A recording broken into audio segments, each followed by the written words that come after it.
Hey you all, welcome back to Pearls of Eden. I want to share this reaction clip of Candace Owens. She shares her reaction about the podcast that Kamala Harris went on about a week ago, the GoDaddy podcast, which is a very sexual, very fornication filled bill of immorality. If you like that kind of stuff, well then that's the type of podcast you would go on. But you would not expect, well, I guess I wouldn't expect someone that is an elected official that would represent our country to go on this type of podcast. Of all the podcasts to go on, she goes on this very immoral, dare I say you, podcast. But it is Kamala Harris, isn't it, that we're talking about? I shouldn't be surprised. No shade, no tea. But I love Candace Owens' reaction, and so I'm just going to let you see it for yourself. Take a look. Suffering I have to go through. I don't want to wake up with a full B cup. There's no point in that. I'm not doing it. Right, you want titties. I wanted titties. I said, I don't care what's on trend. Give me 1990s stripper titties. That's what I want. And he did it. Girl, you look amazing. Thank you. Kamala's community.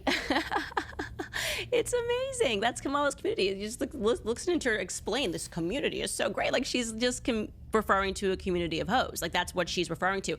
And by the way, on that note, I do want to say that it was a smart decision for her to go on this podcast. There's no doubt about that, because you are dealing with women. Now you can really understand why she took the conversation about abortion and how much it is absolute BS, right? For these women who opine all the time when they're speaking about them, it's like, my body, my choice. And they're using these arguments like, well, what if an 8-year-old gets raped? Okay, these are the women that we're speaking about that are having the abortions, okay? They're having these abortions because they openly sleep with tons of guys. And what actually happens is crazy. I learned this, and we'll talk about the birds and the bees. If you are having a bunch of partners, there is a chance that you are going to get pregnant. Yes, girl. Tell it like it is, Candace.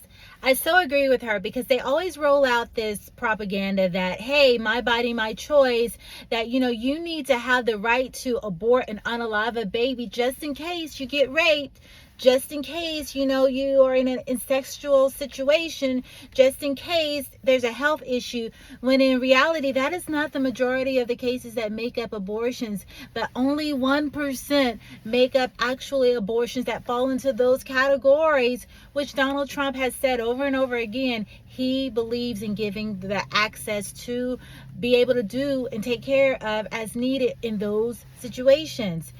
But the way they roll out all of these 1% situations, like it's making up 99% of the abortions, is crazy. The reason why the truth bombs, here it is, the reason why so many people end up having abortions is, drum roll, yeah, you guessed it, they can't keep their legs closed. They out here fornicating in these streets.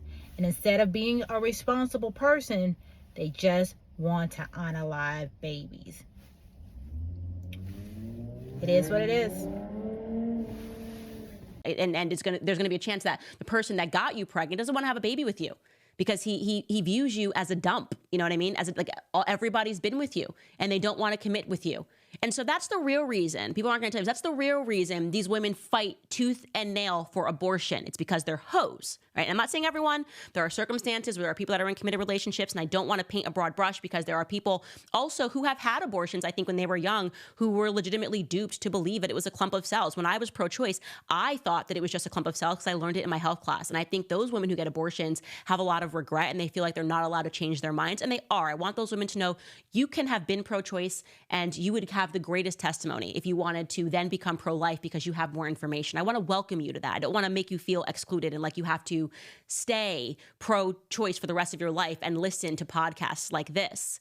But an overwhelming majority of the women who fight in the way that they do for abortion are women that listen to this kind of a podcast and live their lives in this same disgusting way, and think that it's cool, like a symbol of how cool and open they are when they speak about their bodies and how they edit their bodies trying to stay young.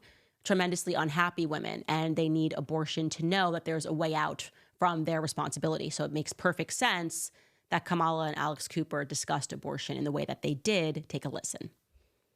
I want to pose this question more to you and the Daddy Gang, but one of the biggest conversations in this year's election revolves around a woman's body.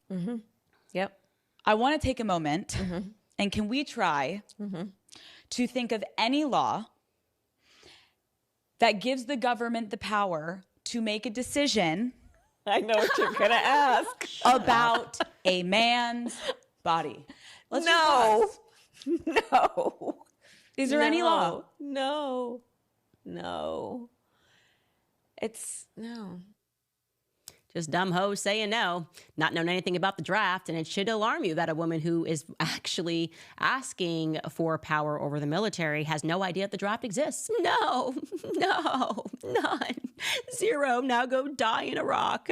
Go die in Israel. Go die in Ukraine. I can't stand this. I just hate the basic BITCH movement, like the basic conversations. It's the worst stereotype of women that we have nothing to offer, but I gotta get my boobs done. And they were I was give me the biggest thing, the biggest you think you could possibly give me. I want them so big. I'm I'm gonna go under because I my soul is floating.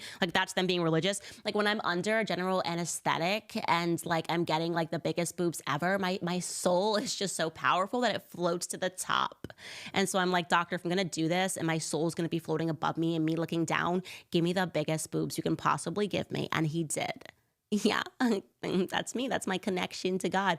It makes me sick. This is literally what we're doing. I can't stand this version of what it means to be a woman.